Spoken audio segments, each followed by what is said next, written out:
siluman jenius yang mengumpulkan 9 ekor di usia 10 tahun.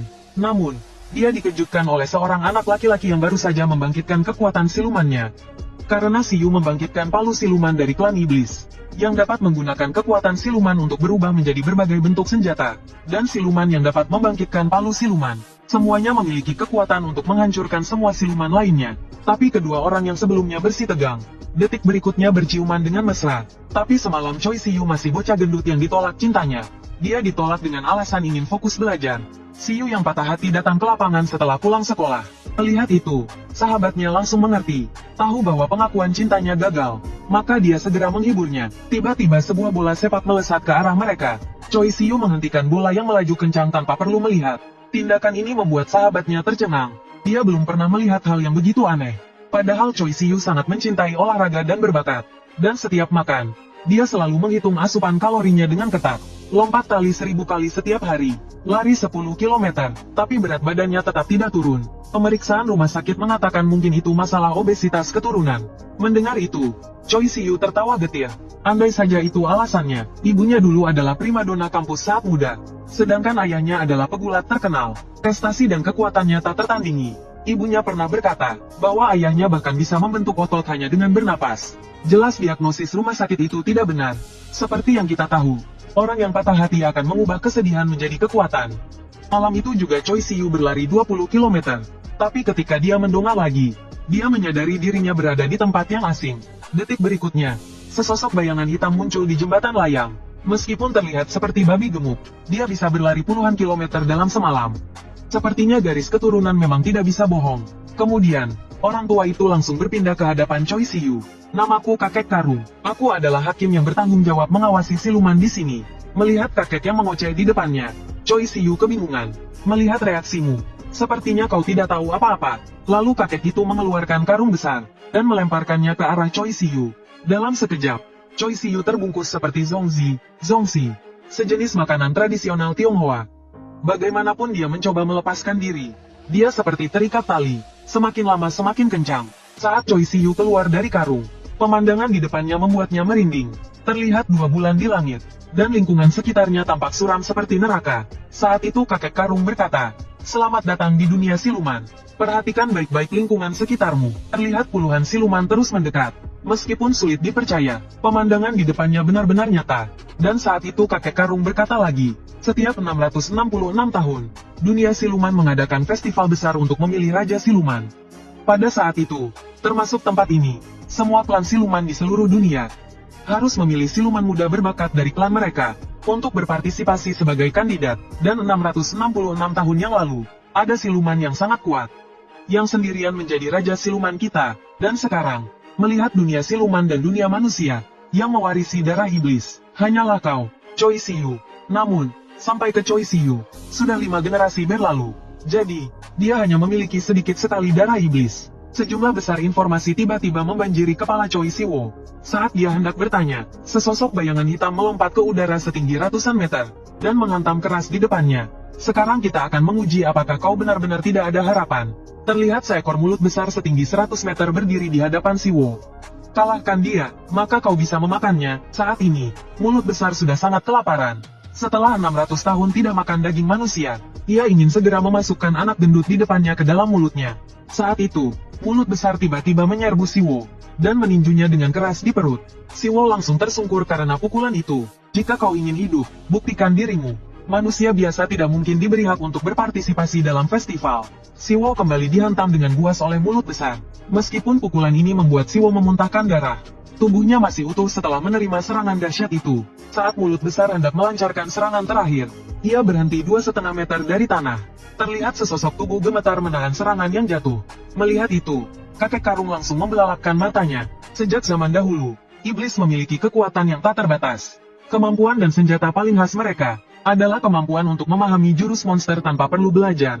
Choi Siwo mengangkat telapak tangan raksasa yang jatuh. Kemudian, sebuah jurus bantingan iblis muncul di benaknya. Jungkir balik gunung. Setelah debu menghilang, terlihat sesosok bayangan hitam perlahan muncul. Choi Siwo, ras setengah iblis, telah bangkit. Choi Siwo yang tersadar terkejut dengan perubahan pada dirinya. Setelah kakek memastikan dia telah pulih, dia datang bersama seorang gadis berambut putih. Namun, Choi Siwo langsung ketakutan melihat mulut besar yang tumbang. Banyak pertanyaan muncul di benaknya. Melihat itu, gadis berambut putih menghela napas kecewa. Tak disangka, setengah iblis yang dibicarakan orang-orang Selema ini.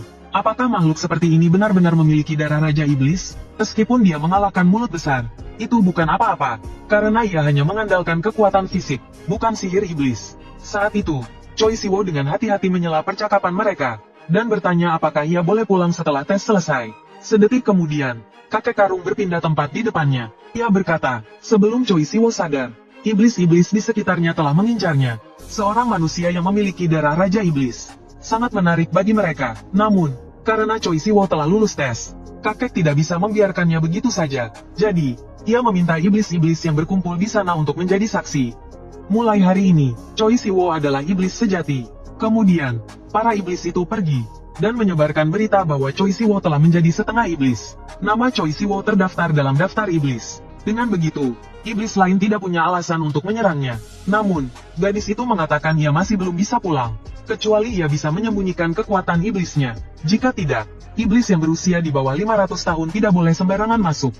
Choi Siwo bertanya-tanya, apa hubungannya? Begitu kata-kata itu terucap, kakek karung memancarkan aura yang kuat. Melihat itu, Choi Siwo segera mundur. Namun, kakek hanya sengaja menakutinya, untuk menguji apakah ia bisa mengendalikan kekuatan iblisnya. Jelas sekali, Choi Siwo yang baru saja bangkit, sama sekali tidak bisa mengendalikan kekuatan ini. Karena kekuatannya jauh lebih besar daripada hantu biasa. Meskipun tanpa latihan, kekuatannya puluhan kali lipat manusia biasa. Oleh karena itu, sedikit saja kecerobohan bisa melukai manusia. Tapi menunggu 500 tahun terlalu lama. Kakek itu menjelaskan bahwa sebenarnya hanya butuh waktu 6 bulan. Aturan 500 tahun itu dibuat oleh Raja Hantu saat ini. Itu 666 tahun yang lalu. Saat itu, semua hantu bisa bebas keluar masuk dunia manusia. Jadi setiap malam tiba, banyak manusia dimakan oleh hantu. Tapi tidak semua hantu memusuhi manusia. Beberapa hantu yang ramah pada manusia masih melindungi mereka. Jadi, manusia dulu memperlakukan hantu, tidak hanya dengan rasa takut, tetapi juga dengan bersujud untuk menunjukkan rasa hormat. Namun, Raja Hantu yang sekarang, setelah naik tahta, mengeluarkan aturan 500 tahun. Melarang hantu menyakiti atau bahkan mendekati manusia. Ini juga menyebabkan manusia secara bertahap melupakan keberadaan hantu. Tapi 6 bulan lagi, Raja Hantu akan turun tahta. Raja Hantu yang baru kemudian akan memiliki wewenang untuk mengubah aturan tersebut. Saat malam hantu tiba, semua hantu akan menyerbu dunia manusia, membangkitkan rasa takut dan hormat yang terlupakan dalam hati manusia. Dan Choi Siwo hanya memiliki waktu 6 bulan untuk mengendalikan kekuatannya, agar dia bisa mengubah semua ini. Lalu, seberapa kuat kekuatan yang dia butuhkan? Tatapan Choi Siwo menjadi sangat teguh. Untuk membuat aturan baru dan mengendalikan para hantu, dia harus menjadi Raja Hantu yang baru. Dan jika Choi Siwo bisa menggunakan setengah dari kekuatan garis keturunannya, itu sudah cukup untuk melindungi teman dan keluarganya. Tapi kekuatannya saat ini bahkan tidak memenuhi syarat untuk mengikuti pemilihan. Saat itu, kakek itu memperkenalkan gadis rubah di sebelahnya. Namanya Seolwa, juga seorang kandidat Raja Hantu. Dia datang ke sini untuk mendapatkan pengakuan dari kakek itu. Karena, seperti Choi Siwo, dia ingin segera masuk ke dunia manusia. Mendengar itu, Choi Siwo tampak bingung. Apakah ada cara lain untuk pulang? Sebenarnya, selain banyak hantu berusia 500 tahun, ada juga beberapa hantu yang diakui yang menyusup ke dunia manusia. Dan alasan mengapa Seolwa, yang percaya diri dengan sihir dan kekuatannya yang lebih besar, tidak pernah memenuhi syarat untuk masuk, adalah karena dia kurang sabar dan pengendalian diri. Dan sekarang ada kesempatan untuk mengujinya, yaitu Choi Siwo yang seorang manusia. Tidak ada yang lebih cocok untuk menguji Seolwa daripada dia. Selama Seolwa bisa mengajari Choi Siwo dalam sebulan, kakek itu akan membiarkan mereka berdua masuk ke dunia manusia. Seolwa tidak puas. Sebulan, apa yang bisa dia pelajari dalam sebulan? Namun, kakek karung tidak memanjakan Seolwa. Jika kamu tidak bisa menerimanya, tunggu saja sampai 6 bulan. Terserah padamu apakah mau mengajarinya atau tidak. Lalu, tanpa menunggu jawaban Seolwa, kakek itu membungkus dirinya dengan karung. Detik berikutnya, dia menghilang. Seolwa yang tak berdaya kemudian bertanya pada Choi Siwo, kau tahu apa itu kekuatan iblis? Seperti dugaannya, Choi Siwo tidak tahu apa-apa tentang itu. Tapi detik berikutnya, mata Choi Siwo melebar. Di belakang Seolwa, hantu mulut besar yang tumbang bangkit kembali. Dia memperingatkan Seolwa, rubah kecil, manusia itu mangsaku. Tapi Seolwa sama sekali tidak menganggapnya serius. Karena makhluk rendah sepertimu, hantu dihina oleh manusia. Mendengar itu, hantu mulut besar langsung marah dan menyerang. Berbeda dengan manusia, spesies dan garis keturunan hantu memiliki perbedaan yang signifikan. Spesies dengan kelas yang lebih tinggi tidak hanya memiliki potensi yang lebih besar, tetapi juga bakat ras yang kuat. Dan sekarang, iblis yang paling dekat dengan puncak piramida adalah ras Guminho, yang dikenal sebagai monster jahat. Menghadapi mulut besar yang sombong, Seol Hua dengan mudah mengikatnya. Melihat pemandangan yang mengejutkan di depannya, Choi Siwo terlalu terkejut untuk berbicara. Seperti yang dilihatnya, kemampuan aneh yang digunakan Seol Hua adalah Yosul. Tetapi itu akan menghabiskan energi dan stamina tubuhnya. Yosul dibagi menjadi dua jenis, bawaan dan didapat. Teknik bulat yang dibangkitkan Choi Siwo termasuk Yosul bawaan. Yosul bawaan hanya dapat dibangkitkan oleh garis keturunan ras tertentu. Sedangkan Yosul yang didapat dapat dipahami melalui pelatihan. Kemudian, Seol Hua memberi contoh mulut besar. Tanpa mempelajari Yosul, ia hanya menggunakan kekuatan kasar. Jadi, meskipun Seol Hua telah memutuskan untuk mengajar Choi Siwo, jika dia tidak memiliki tekad untuk bertahan, lebih baik menyerah lebih awal dan tidak membuang waktu. Mendengar itu, Choi Siwo berjanji akan melakukan yang terbaik. Meskipun Seol Hua berpikir dia kemungkinan besar akan gagal, itu lebih baik daripada tidak mencoba sama sekali. Kemudian, Seol Hua menyarankan untuk makan dulu. Seperti yang dia katakan sebelumnya, menggunakan Yosul akan menghabiskan energi. Tetapi selama berada di dunia iblis, energi dalam tubuh dapat dipulihkan secara normal melalui pernapasan dan makan. Namun, Choi Siwo, yang baru saja tiba di dunia iblis, belum memiliki kemampuan ini. Seol Hua menduga dia pasti sangat lapar sekarang. Begitu dia selesai berbicara, dia merasakan sakit yang tajam. Meridian di lengannya tiba-tiba meledak. Dan ini adalah tanda energi yang terkuras habis. Solusinya sederhana, yaitu memakan mulut besar di depannya. Begitu duel dimulai antar iblis, hidup atau mati yang kalah berada di tangan pemenang. Jadi, Choi Siwo bisa memakan mulut besar untuk mengisi kembali energinya. Mendengar itu, tubuhnya secara naluriah bergerak menuju mulut besar. Rasa lapar dengan cepat menyebar di dalam dirinya. Dan kata-kata menggoda Guminho semakin merangsang nafsu makannya. Tapi Seol Hua jelas meremehkan sifat serakah iblis. Dibandingkan dengan mulut besar yang rendah dan jelek, Guminho yang mulia jelas lebih berlimpah dan lezat. Kemudian, Choi Siwo yang kehilangan akal sehatnya melancarkan serangan. Melihat itu, Seol Hua tidak panik. Dia menggesekkan udara, dan energi yang sangat besar melesat ke arah Choi Siwo. Dan dia sudah terikat erat oleh rantai. Saat Seol Hua dengan angkuh menguliahi dia, Choi Siwo secara paksa memutuskan rantai itu. Bahkan Seol Hua pun terkejut dengan kekuatan lengannya. Detik berikutnya, sosok Choi Siwo muncul di depannya, tetapi Seol Hua yang sangat lincah dengan mudah menghindarinya.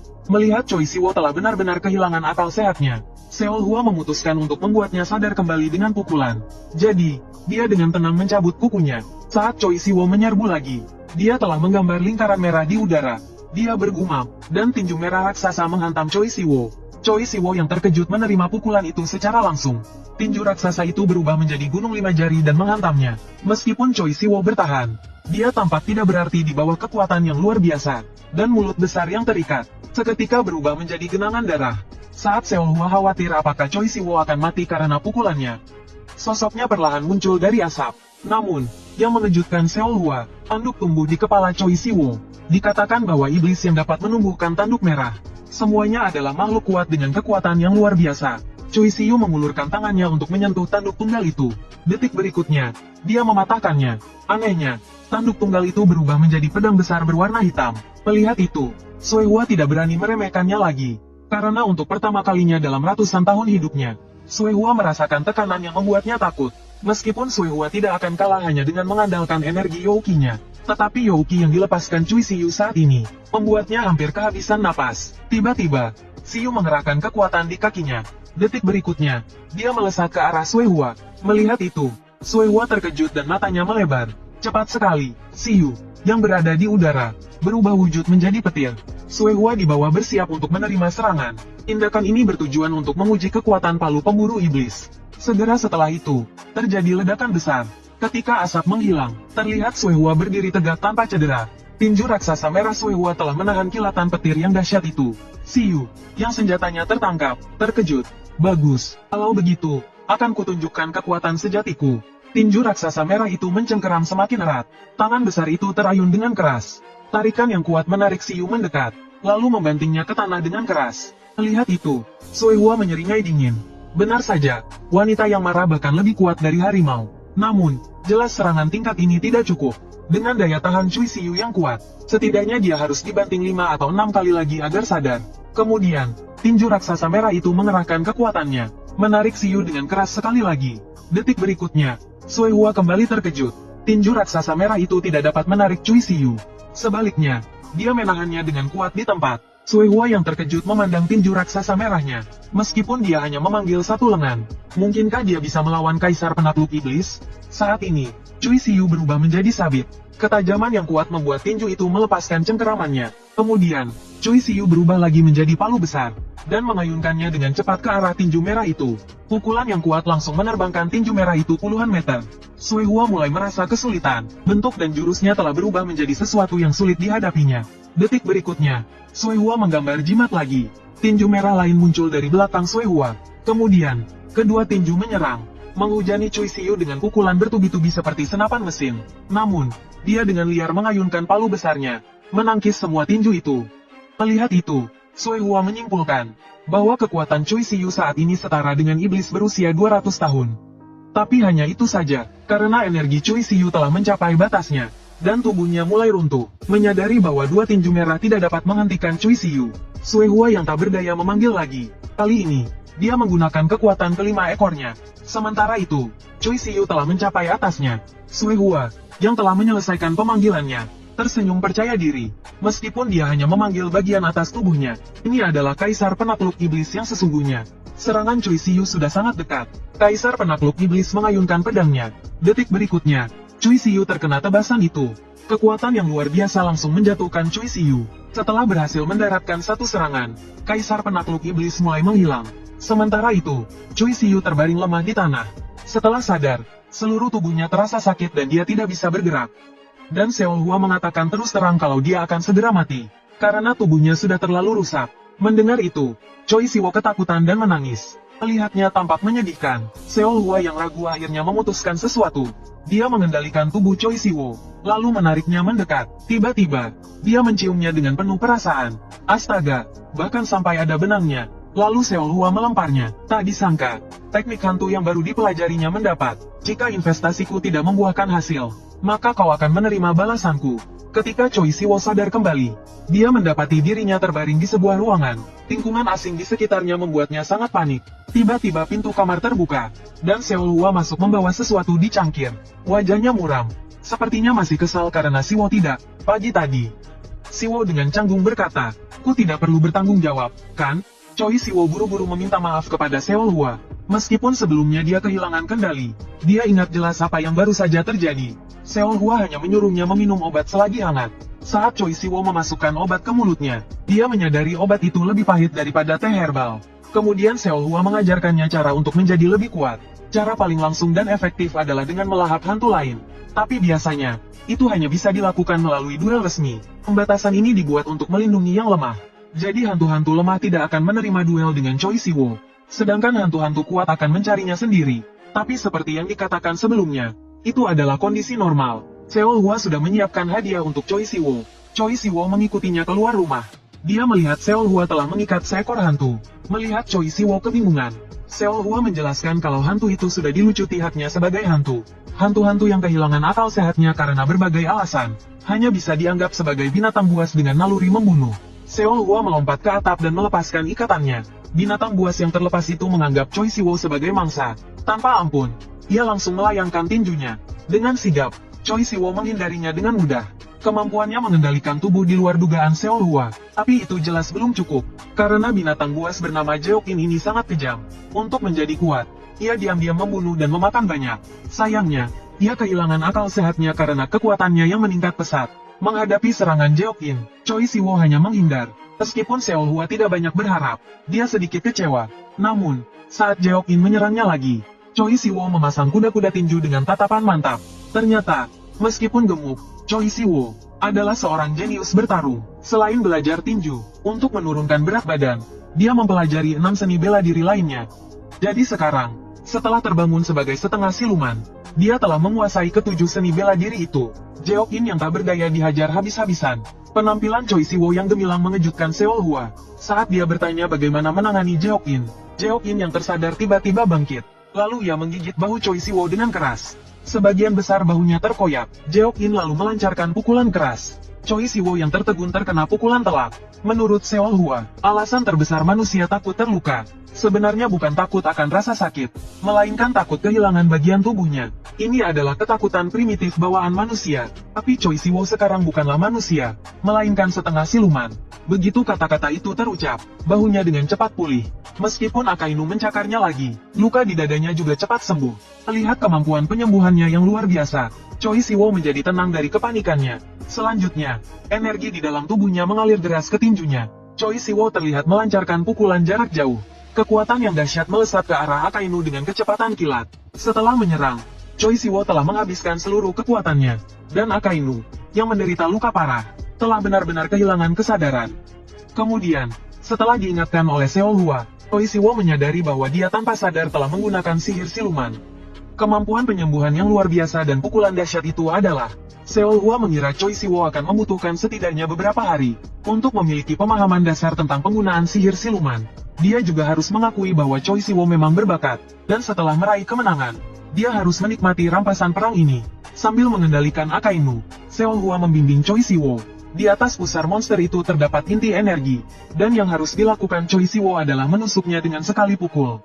Mendengar itu, dia tanpa ragu mulai mengumpulkan kekuatan. Saat berikutnya, dia meninju tubuh Akainu.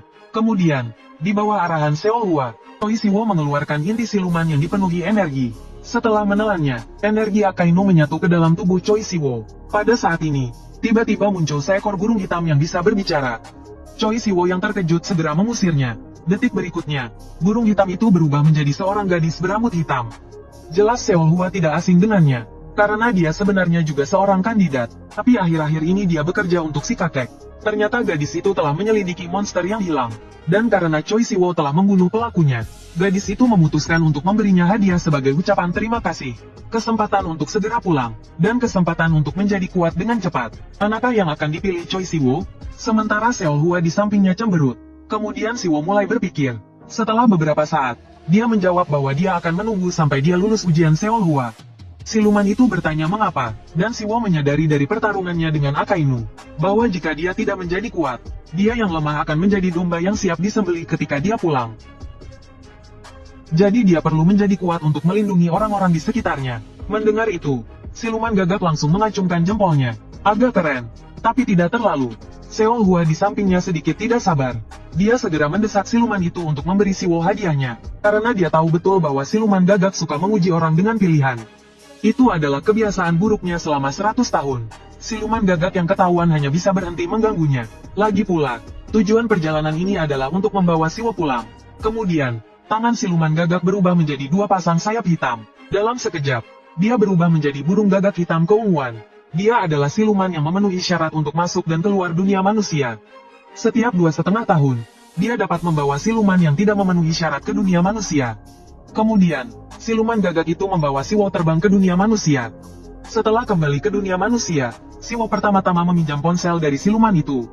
Lalu menelepon sahabatnya, Gyeol Chon, dan memintanya untuk membantunya meminta cuti 1 bulan dari sekolah. Setelah menutup telepon, siluman itu menyebutkan hadiah untuk Siwo. Kemudian sebuah gulungan muncul entah dari mana. Benda ini disebut kontrak siluman. Fungsinya seperti gabungan tas dan ponsel. Pemiliknya bisa memanggilnya sesuka hati. Lalu, Akio merogoh tasnya, dan mengeluarkan sebuah kotak untuk Siu. Saat dibuka, ada 3 benda di dalamnya. Yang di tengah adalah Yosukushu yang akan digunakan Siu. Yang di sebelah kiri adalah koin tembaga bernama Kimensen, mata uang yang berharga tinggi di dunia siluman. Siu mendapatkan 40 Ryo Kimensen, jumlah yang cukup besar. Yang di sebelah kanan adalah Kibou, hadiah untuk Siu, berisi kekuatan siluman yang bisa digunakan untuk berbagai hal. Semua ini adalah titipan kakek karung untuk diberikan kepada Siu. Biasanya hadiahnya hanya Kimensen, tapi kakek karung memberikan 2 benda lainnya. Artinya, harapannya pada Siu sangat besar. Walaupun siluman tak sehebat manusia, mereka juga punya rasa memiliki terhadap daerahnya. Jika ada siluman setengah manusia yang menjadi raja siluman, itu akan menjadi kebanggaan besar. Generasi sebelumnya, ada siluman setengah manusia yang hampir menjadi raja siluman.